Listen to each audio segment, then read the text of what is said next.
Hey folks, so this week there's just one video. I'm going back to one video a week. I've got just too much work to do, but let me give you an update. It's been a good week.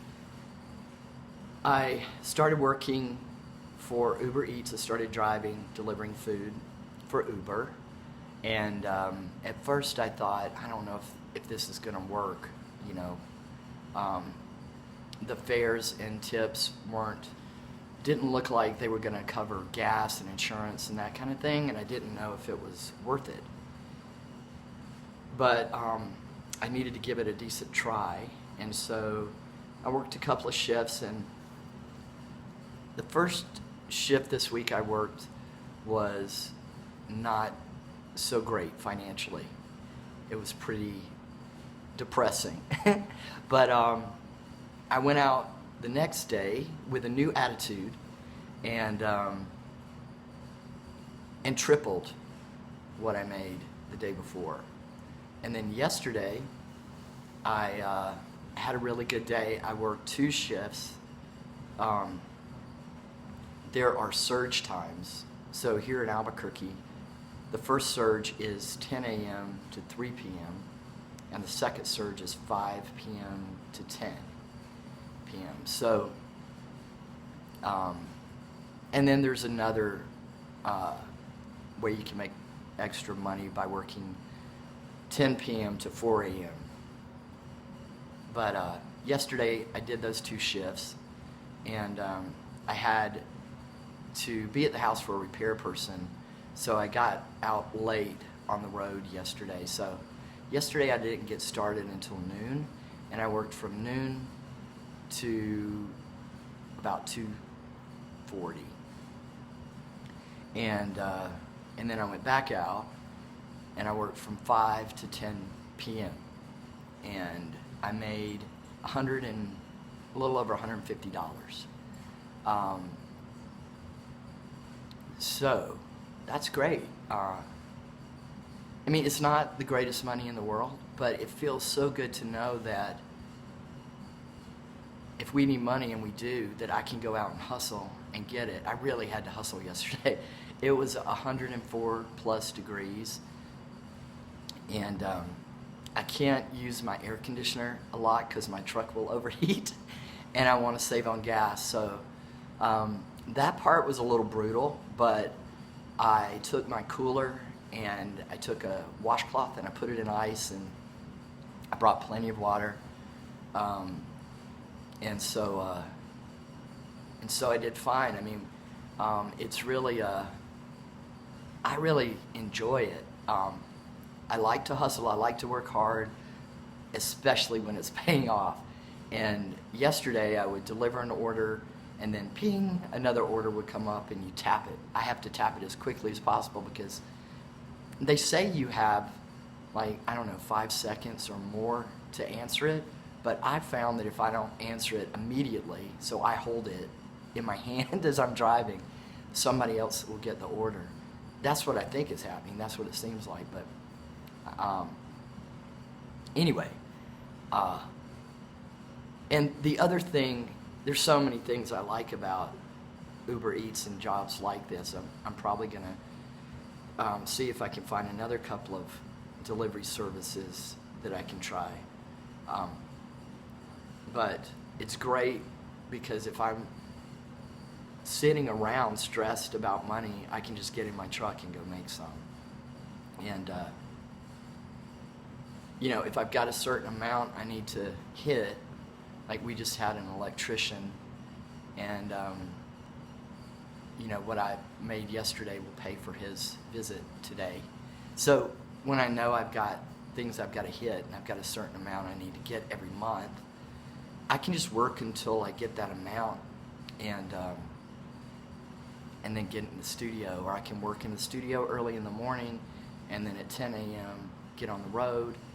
I can work a couple of, you know, a few long, hard days, and then have a few days in the studio. So I think this is going to work. I was willing to do anything to get the pressure off Kimmy, and so yesterday I just made up my mind to do everything I could, and it paid off. The other thing I did was after I had that kind of slow day with Uber, I went online and I looked at YouTube videos, other Uber Eats drivers sharing their experience and tips, and that was really helpful. I think the main thing that deters someone from making enough money is attitude. Because I know that my attitude, I was feeling insecure about it and thinking, I don't know if this is going to work, and that affected the income. Yesterday I went out with a really good attitude, and it came back. I manifested. Also, yesterday was really good because 2 people tipped me. Not a lot of people tip Uber Eats drivers. Tip your Uber Eats drivers, cash money. But this one woman tipped me $10, and then towards the end of the day, it's really rough-looking guy, really nice, but he had ordered a steak from Applebee's, and it was at the end of my shift, and I hadn't eaten. So when I got to his place, which was way out in the middle of nowhere, I went walking up, and I said, "Man, your food smells delicious, buddy."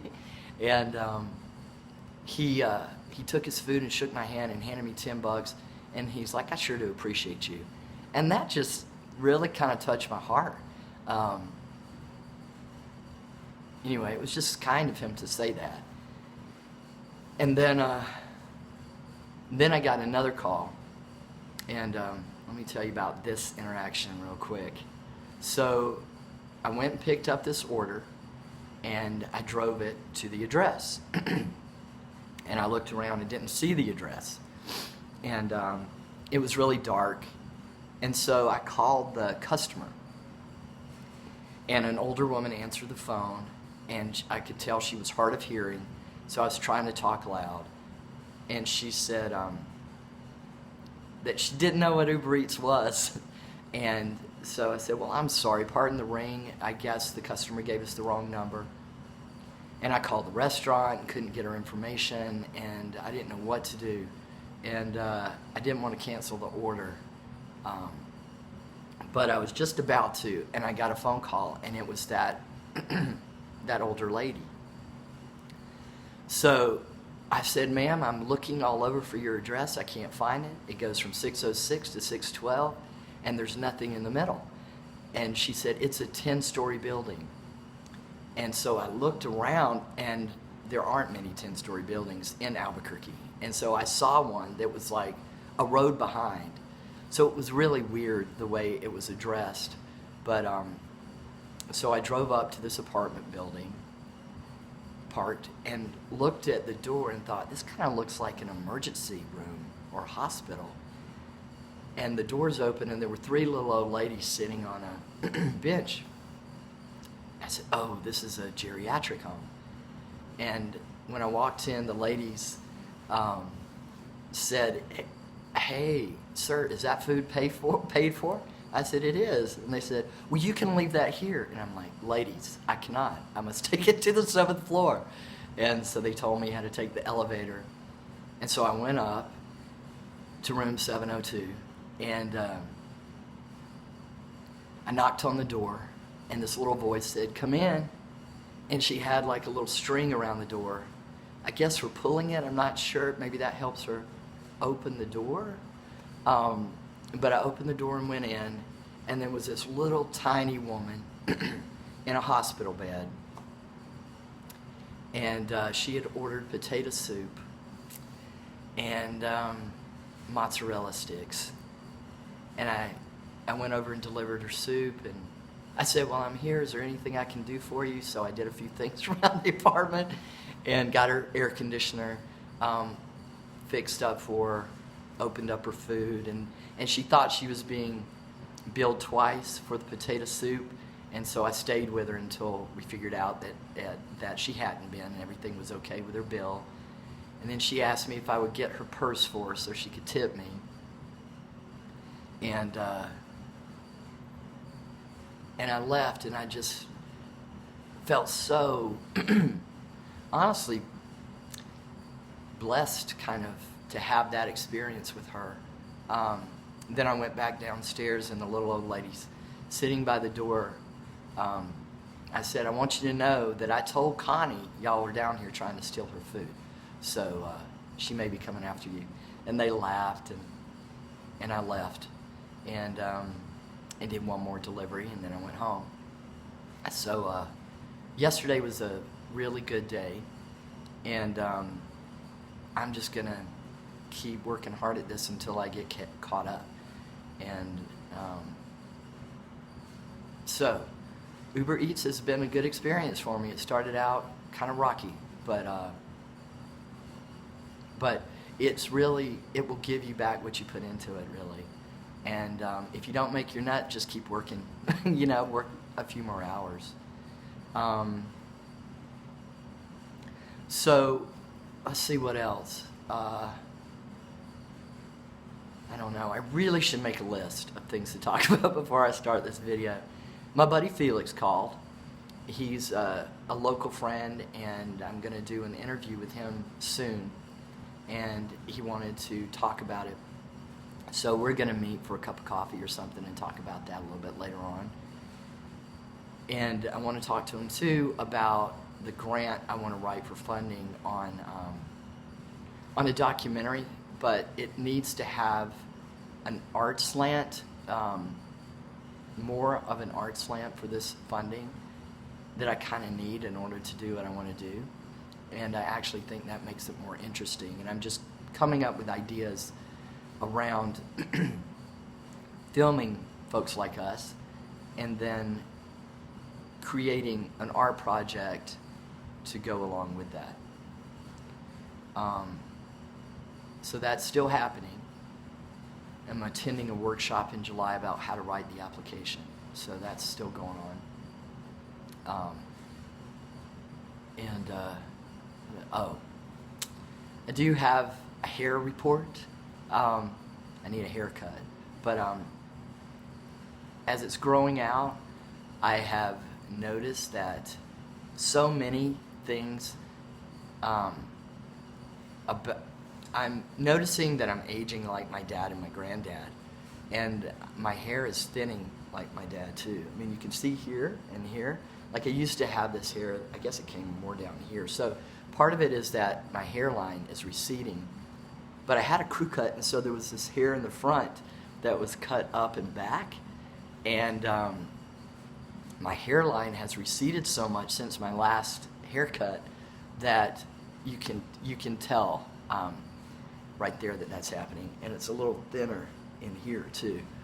So I'm not out of the woods yet. I may still lose my hair.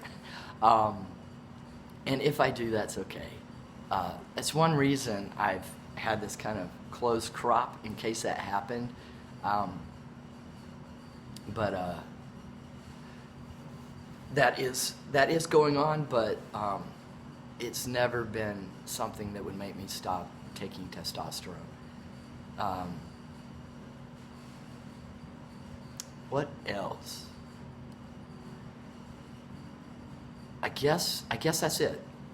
I'll just show you. Sadie is my co-host today, but she's been really phoning it in. Her performance today was lackluster at the very minimum. But I appreciate her company. Hope you guys have a terrific weekend, and I will see you next week. Peace.